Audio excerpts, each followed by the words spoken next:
नवरात्रि के दूसरे दिन आज मां ब्रह्मचारिणी की पूजा का विधान है। मान्यता है कि मां ब्रह्मचारिणी की विधि विधान से पूजा करने से मन की एकाग्रता बढ़ती है और कार्यों में सफलता मिलती है।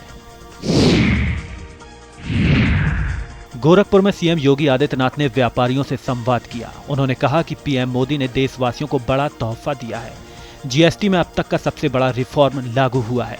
रोजमर्रा की चीजों में छूट, जीवन रक्षक दवाओं पर जीरो जीएसटी अर्थव्यवस्था को नई गति देंगे। दिल्ली में गृह मंत्री अमित शाह ने जीएसटी स्लैब में बदलाव पर पोस्ट किया है। उन्होंने कहा कि नेक्स्ट जेन जीएसटी रिफॉर्म खुशियों की सौगात लेकर आया है। डेयरी प्रोडक्ट्स, रोजमर्रा की चीजों, 33 जीवन रक्षक दवाओं, डायग्नोस्टिक किट्स, जीवन और स्वास्थ्य बीमा पर जीरो जीएसटी लागू हुआ है। लखनऊ में डिप्टी सीएम केशव प्रसाद मौर्य रूस के लिए रवाना हुए। वहां महात्मा बुद्ध के अवशेषों की प्रदर्शनी प्रधानमंत्री नरेंद्र मोदी की तरफ से लगाई जा रही है। केशव प्रसाद मौर्य ने कहा कि इससे भारत रूस रिश्ते मजबूत होंगे। सर्दी नवरात्रि पर जीएसटी स्लैब में बदलाव से पूरा देश खुश है।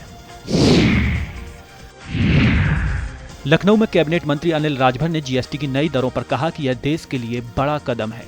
उन्होंने प्रधानमंत्री नरेंद्र मोदी को इसके लिए धन्यवाद दिया। जातिगत मामले पर हाईकोर्ट के आदेश को उन्होंने अच्छा कदम बताया और कई बार असमंजस की स्थिति होने के बावजूद कोर्ट की इस पहल का स्वागत किया। दिल्ली में आम आदमी पार्टी की विधायक आतिशी ने पोस्ट किया। उन्होंने लिखा कि मुख्य चुनाव आयुक्त बताएं कब वोट चोरी पर हलफनामा देना है। आतिशी ने कहा कि हमारे प्रदेश अध्यक्ष हलफनामा देने पहुंच जाएंगे। उन्नाव में आई लव मोहम्मद के समर्थन में निकले जुलूस में बवाल हो गया। गंगा घाट कोतवाली इलाके में बिना परमिशन निकले जुलूस को रोकने पुलिस पहुंची। पुलिस और प्रदर्शनकारियों के बीच धक्का मुक्की और पथराव हुआ। इंस्पेक्टर की वर्दी पर स्टार नोच डाले गए। स्थिति काबू करने के लिए पुलिस ने लाठीचार्ज किया और 6 लोगों को गिरफ्तार किया। दिल्ली में पूर्व मुख्यमंत्री अरविंद केजरीवाल ने एक्स पर पोस्ट किया। उन्होंने कहा कि पीएम चाहते हैं जनता स्वदेशी इस्तेमाल करे। आप खुद स्वदेशी इस्तेमाल करना शुरू कीजिए और विदेशी सामान इस्तेमाल करने वालों को छोड़ दीजिए। मुंबई में भारतीय शेयर बाजार गिरावट के साथ खुला। हफ्ते के पहले दिन शेयर बाजार लाल निशान पर रहा। स्टॉक मार्केट में H1B वीजा पॉलिसी पर असर दिखा और आईटी सेक्टर के शेयरों में भारी गिरावट दर्ज हुई।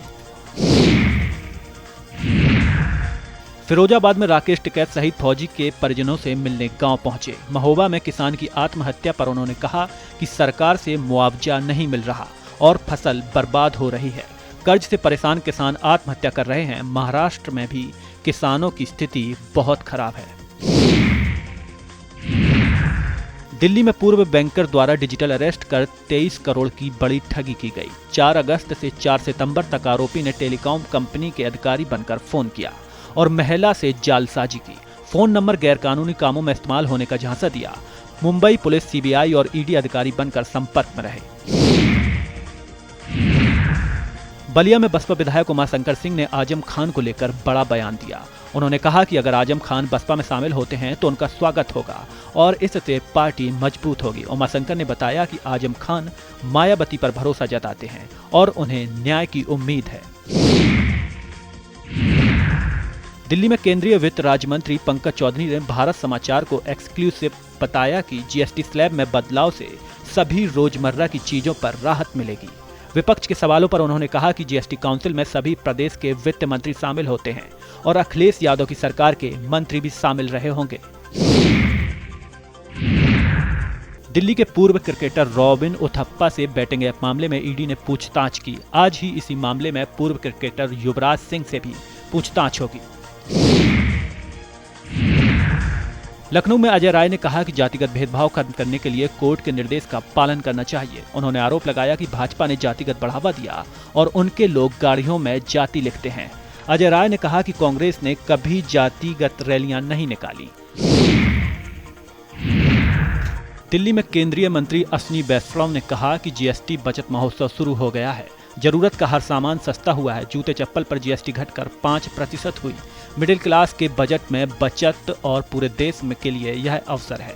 विपक्ष इससे खुश नहीं है। खेती के सभी उपकरण भी सस्ते होंगे। वाराणसी में बेंगलुरु से आ रही एयर इंडिया की फ्लाइट IX1086 में एक यात्री ने कॉकपिट का दरवाजा खोलने की कोशिश की।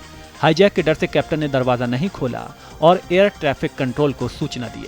एयरपोर्ट पर CISF ने 8 लोगों को हिरासत में लिया और बंद कमरे में पूछताछ की जा रही।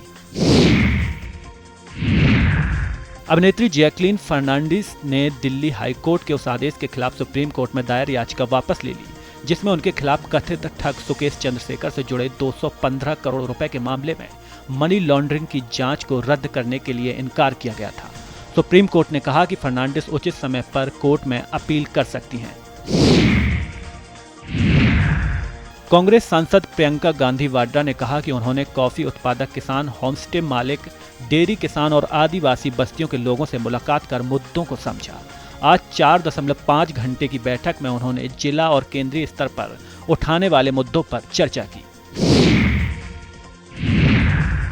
कांग्रेस सांसद प्रमोद तिवारी ने नई GST दरों पर कहा कि प्रधानमंत्री मोदी GST कम होने की बात कहते हैं, जबकि जनता में अब तक 50 लाख करोड़ से अधिक भुगतान किया है।